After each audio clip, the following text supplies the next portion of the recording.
গরম গরম ধোঁয়া ওঠা ভাতের সাথে এরকম যদি মাছের ভর্তা বা সানা পাওয়া যায় তবে কেমন হয় বলো তো।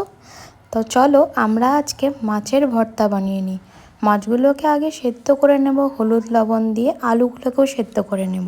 তারপরে মাছগুলোর কাঁটা ছাড়িয়ে বেছে আলাদা করে নেব এবং আলুর সাথে ভালো করে চটকে মেখে নেব। একটা কড়াইয়ে সর্ষের তেল দিয়ে তার মধ্যে কালো জিরে ফোড়ন দিয়ে কুচি করে রাখা পেঁয়াজ, রসুন এবং কাঁচা লঙ্কাগুলো দিয়ে ভালো করে কষিয়ে নিয়ে সমস্ত মশলাগুলো দিয়ে আমরা ভালো করে অনেকক্ষণ ধরে কষিয়ে নেব। এবং হ্যাঁ, লবণ দিতে কিন্তু ভুলো না, নাহলে টেস্টটা বুঝতে পারবে না।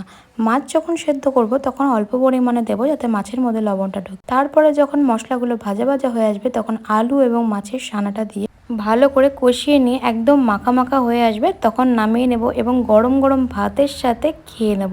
একটা কাঁচা লঙ্কাও নিতে পারো। কেমন হলো অবশ্যই জানিও। টাটা।